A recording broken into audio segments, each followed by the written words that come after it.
seluruh warga masyarakat Desa Purwosari Babatan Ponorogo. Matur sembah nuwun. Kaya ngono kuwi, Nduk. Sing diati-ati wis dadi bukti, sing ditunggu-tunggu wis lumaku. Iya. Nadyan to awake dhewe sowan lapangan kene nembe sepisan iki ning gandeng Piyayi Purwosari Babatan Ponorogo iki piyayi sing tresna karo budaya, sing maindhit karo wayang, mula ya lapangan sing semene jembare meksa ora cukup ya. Mergo akeh sing kepareng rawuh mangestoni marang Desa Purwosari. Iya, luar biasa. Ora mung ana Purwosari, marambah makaping-kaping saben-saben awake dhewe sowan ana laladan Ponorogo. Kahanane ya pancen kaya ngene iki kok no. Piyayi lek antusias, lek tresna, lek cinta karo budaya jati diri bangsa pancen kaya ngene iki becike. Iya, mula ya awake dhewe ngaturake panuwun. Wajib awake dhewe ngaturake gunging panuwun ing tanpa upami wabil khusus dumateng warga ageng masyarakat ing Desa Purwosari Babatan Ponorogo ingkang ripalungguhan iki dalam rangka bersih desa ya karo sosialisasi desa bersinar. Desa bersih narkoba. Yen bersih desa wis cetha lamun to iki tasakuran sing ditindakake dening kabeh para warga masyarakat dipandhegani karo perangkat lan uga Bapak Kepala Desa. Sing intisarine nyuwun marang kurbane Hyang Agung marang Allah Taala muga-muga sedaya para warga masyarakat ing Purwosari tansah ginanjar keselamatan ya slamet lahir batin slamet donya praktek akhir.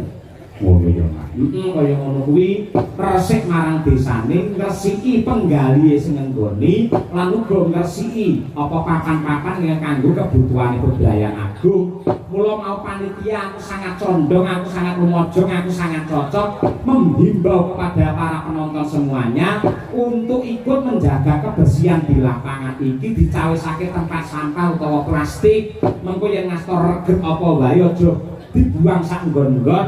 Ning wis ana ya kuwi wujute wadah kanggo ngregeti marang sampah-sampah mau, pamrih bubar wayangan papan kene tetep resik kaya ngono lho. Lah iki maknane bersih desa ya ning kene iki. Kabeh melu handar dene marang Desa Purwosari. Kaya ngono kuwi becik lho, becik. Iya. Ewadine desa bersinar bersih dari narkoba, awake dhewe ora perlu sinau ning endi-endi mung manut karo dawuh para simbah-simbah yen.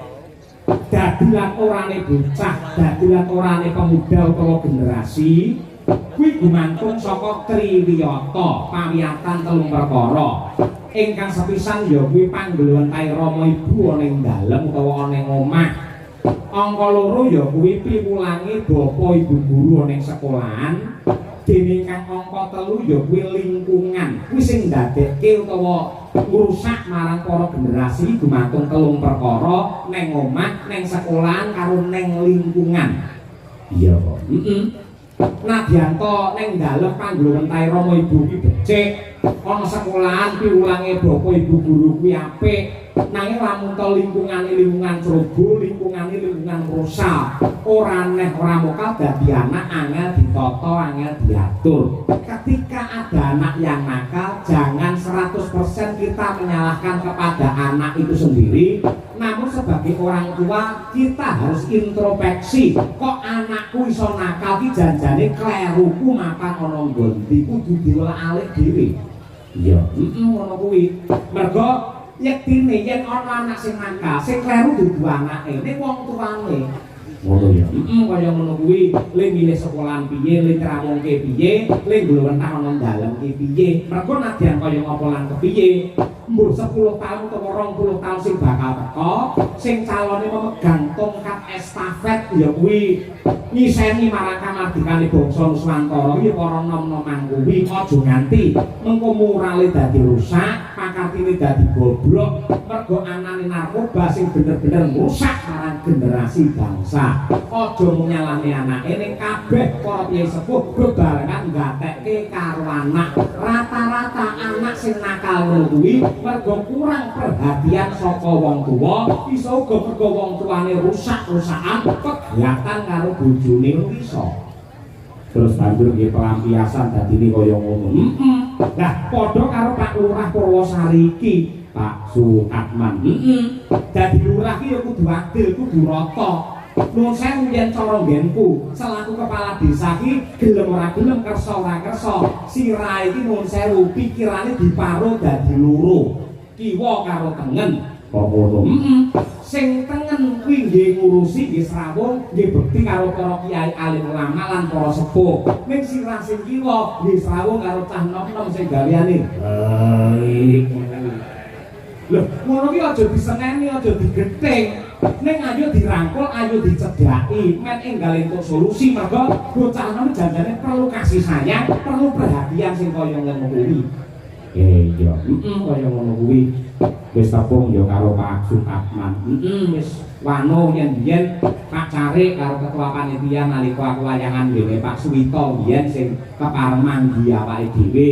Wingi kae neng endi Pak iki? Nggih demung nanti lali kekerepan yang Ponorogo lali nanti ya. Teng demung wingi niku nggih kepareng rawuh Pak Carik, ya Pak Lurah ya gerah yen ben malah panjenenganipun nun sewu malangan kecelakaan. Iya, ing saiki wis sehat, muga sehat sak teruse. Iya, lagi sore mau aku bisa ketemu karo panjenengane. Aku mau lak jam 5:30 sore wis teko kene. Iya. Lah kuwi ora ngerti. Ora ngerti lamun sing manggake kuwi iki nuwun sewu Pak Lurah, tak kira nek tukang kebersihan lho. Oh iso ngono. Mergo ora ono sing dawuhi kok turun tau petuk. Betul ya dereng siram Pak Lurah sing ngangge kaos kae putih ora coklat ora, ya. Ngono kuwi, aku ora ngerti. Terus karo Pak Carik dikandani Pak Dalang itu Pak Lurah, ya ampun, piyayi le sederhana tek kaya ngoten niku, piyayi le prasaja tek nganti kaya ngono kuwi. Tanpa beda kaya Ratu Ngamata Prabu Puntadewa. Piyayine iki apa anane sabar, jujur, hidupnya sepenuhnya untuk diabdikan untuk kemuliaan warga masyarakat di Purwosari yang tercinta. Itulah Pak Lurah. Ya, mulai yang pidato bukan masalah Pak Lurah, pidato basa campur bukan masalah. Timbangannya nek Lurah pidato bahasane halus ora tau wayangan. Iya. Nggih ngoten Pak. Kalau Pak tukang manu kiyaine ada ora masalah. Sing penting tetep nyenenge warga masyarakate, yen masyarakate seneng atine, yen penggali padang nyambut gawe sregep, yen sregep nyambut gawe insyaallah rezekine melimpah ruah kebak berkah. Allahumma. Allahumma. Jamaah. Terima kasih, terima kasih. Hasbunallah wa ni'mal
suno masa tempel nyimput cepet utara cepet selatan karo ajar ya terdiri dari 38 RT pandegane karo Pak Kades Sukatman sing nyatane panjenengane 2 periode ngayomi warga masyarakat Purwosari muga-muga genep ping 3 anggone mulyakake karo Kyai Purwosari ya amin uga matur nuwun karo Pak Care utawa Mas Care Arif Saifuddin ya Pak ugi dumateng sang ketua panitia Pak Jonianto ketua BPD Pak Misnianto ya ketua LPMD Pak Haryanto lan ugi bapak-bapak kasun di 5 dusun Mbah Sumawan bapak Pak Care kuwi ya matur nuwun lan wabil khusus dumateng ibu-ibu PKK Seni Karawitan SPMB utawa Sri Kandi Purwa Marwita Budaya Purwosari. Wah iya panjenengane mau sing ngersakake klemengan sore mau Tanjung Gunung mergo janjane ibu-ibu PKK arep pentas nek nanti panjenengane ibu-ibu padha nganggo gamelan terus sing masak sapa. Kula panjenengane rela berkorban rasa ngadu gamelan engko wae bar wayangan den ditabuh karo bojone dhewe ngono. Iya ngono ya Mas.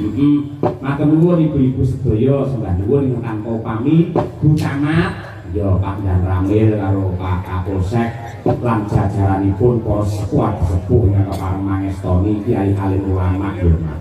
Sembah nuwun. Kuwi dhisik ayo gandeng iki ana bintang tamune no. Sapa? Ya kuwi Mas Gareng saka Pacitan karo Mbak Lucy Brahman. Wah iya. Mbak Lucy iki domestik Ponorogo. Ngono kuwi.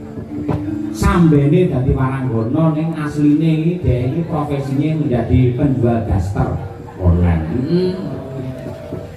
Ya, PNS barang.